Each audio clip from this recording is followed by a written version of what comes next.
Surat edaran Kementerian Dalam Negeri Republik Indonesia tentang penganggaran gaji bagi P3K paruh waktu ini sudah terbit ya teman-teman.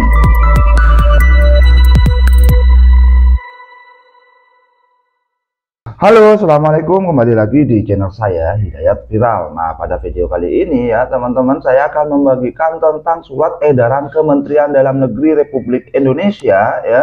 Dalam hal ini adalah tentang terkait penganggaran gaji bagi pegawai P3K paruh waktu ya, serta juga dasar pemutakhiran klasifikasi, kodifikasi dan juga nomenklaturnya. Ini sudah ada surat edaran ya teman-teman, dan ini diperuntukkan, surat edarannya diperuntukkan untuk PPK-nya tentunya, yaitu kepada gubernur dan juga bupati atau wali kota di seluruh Indonesia.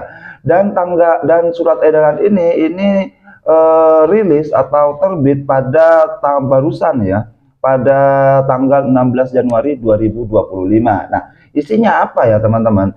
Yang pertama yaitu berdasarkan pasal 66 Undang-Undang Nomor 20 Tahun 2023 dinyatakan bahwa pegawai non-ASN atau nama lainnya wajib diselesaikan penataannya paling lambat Desember 2024 ya.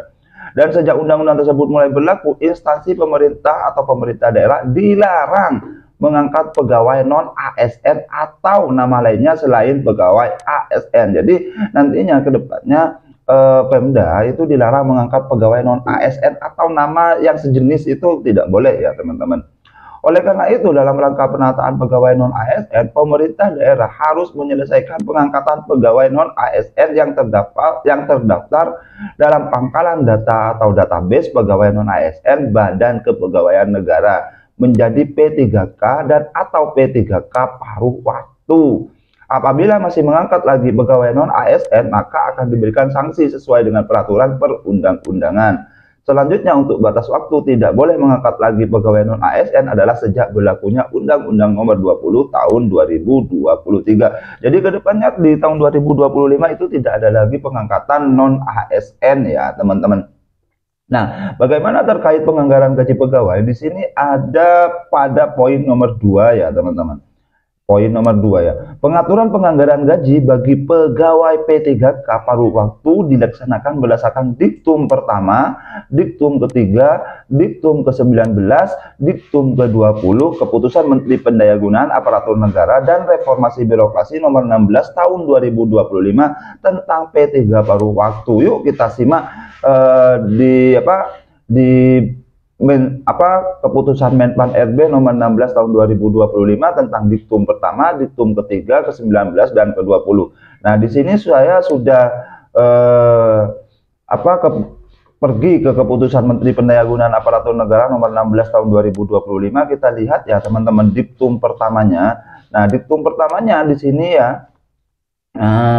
Kita ke diktum pertama ya teman-teman. Nah, diktum pertama di sini adalah pegawai pemerintah dengan perjanjian kerja P3K paruh waktu adalah pegawai aparatur sipil negara atau ASN yang diangkat berdasarkan perjanjian kerja dan diberikan upah sesuai dengan ketersediaan anggaran instansi pemerintah ya.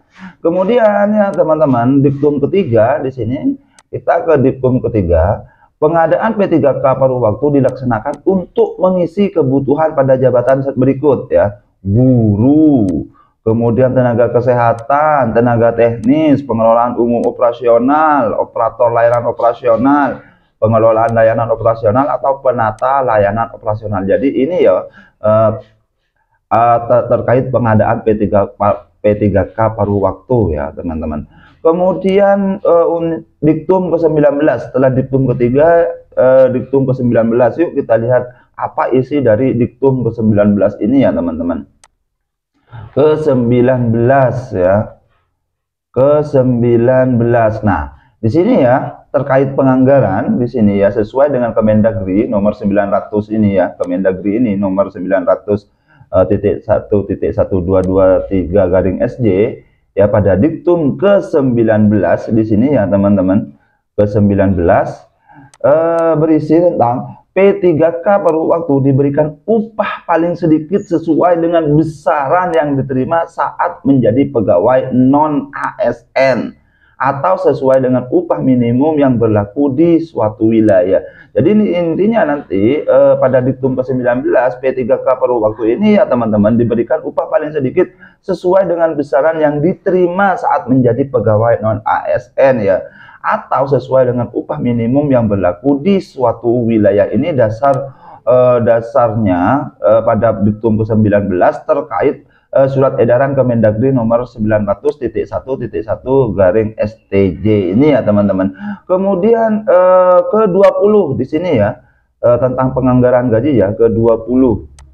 Nah, sumber pendanaan untuk upah sebagaimana dimaksud pada diktum ke-19 ya, ini diktum ke-20 ya teman-teman, dapat berasal selain dari belanja pegawai sesuai dengan ketentuan peraturan perundang-undangan. Jadi pada diktum ke-20 ini diambilkan dari selain belanja pegawai ya teman-teman, tentunya sesuai dengan ketentuan peraturan perundang-undangan. Artinya seperti ini, nantinya sumber pendanaan itu bisa bisa didapatkan, bisa dianggarkan dari selain belanja pegawai, bisa juga belanja pegawai atau bisa juga berasal dari selain dari belanja pegawai ya teman-teman.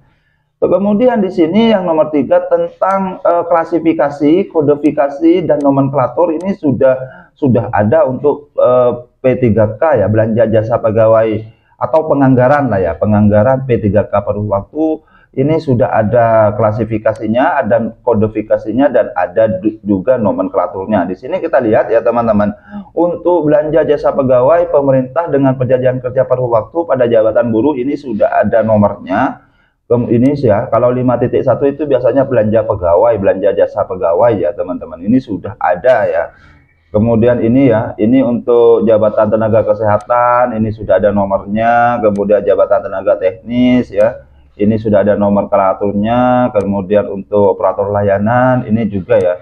Kemudian untuk pengelolaan layanan ini sudah ada kodifikasinya ya, menggunakan klasifikasi, kodifikasi dan nomenklatur ini sudah ada ya teman-teman.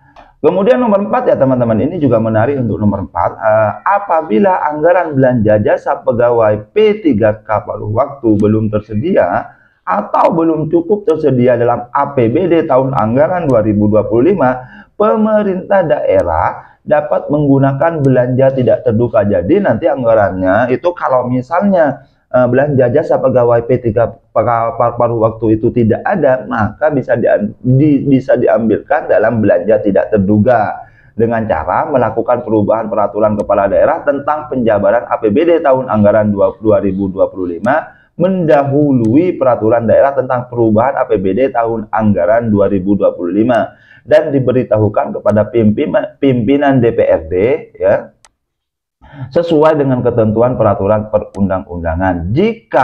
Nah di sini ya, jika BTT atau belanja tidak terduga ini tidak mencukupi juga ya teman-teman, agar menggunakan dana dari hasil penjadwalan ulang capaian program dan kegiatan lainnya serta mengeluarkan pembiayaan dalam tahun anggaran berjalan dan atau memanfaatkan kas yang tersedia. Artinya di sini memang harus dikeluarkan untuk anggaran. Jika belanja jasa pegawai P3K itu tidak ada, maka disuruh mengambil di BTT atau belanja tidak terduga. Jika BTT itu pun tidak ada, maka untuk menggunakan dana dari hasil penjadwalan ulang capaian program dan kegiatan lainnya, serta pengeluaran pembiayaan dalam tahun anggaran berjalan dan atau memanfaatkan kas yang tersedia. Seperti itu ya teman-teman. Demikian untuk menjadi maklum dan diucapkan terima kasih di sini tembusannya kepada Presiden Republik Indonesia, Wakil Presiden, Ketua Badan Pemeriksa Keuangan, Menteri Koordinator, kemudian Menteri Koordinator Bidang Politik, Menteri Koordinator Bidang Perekonomian, kemudian Menpan RB, Menteri Dalam Negeri, Menteri Keuangan, Jaksa Agung, Kepala Kepolisian, Komisi Pemberantasan Korupsi, kemudian Kepala Badan Pengawas Keuangan, kemudian Kepala BKN, dan Kepala DPRD Provinsi seluruh Indonesia, kemudian Kepala DPRD Kabupaten Kota seluruh Indonesia. Seperti itu ya teman-teman. Itu yang informasi yang bisa saya sampaikan pada hari ini. Kalau misalnya ada diskusi ya teman-teman, ada tambahan informasi, silakan diskusi di kolom komentar. Jangan lupa like, share, dan subscribe tentunya. Assalamualaikum warahmatullahi wabarakatuh.